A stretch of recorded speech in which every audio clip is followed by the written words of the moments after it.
First time gumawa ng trending carrot salad. Yan. Luwain ko lang ng ganyan. Yung filler. Yan.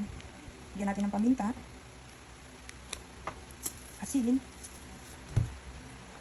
Konting toyo.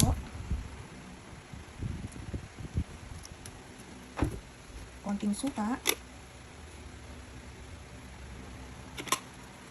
Tsaka sesame oil. Sibuyas. Lagyan natin ng onion. At sesame seeds. Yan.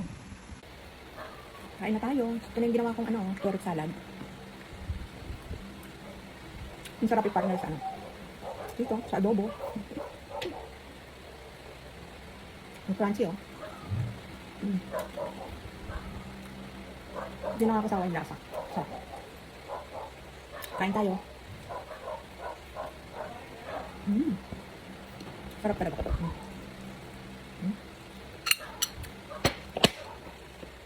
Simple lang, pero masarap. Healthy pa. Sarap. Kain tayo, guys.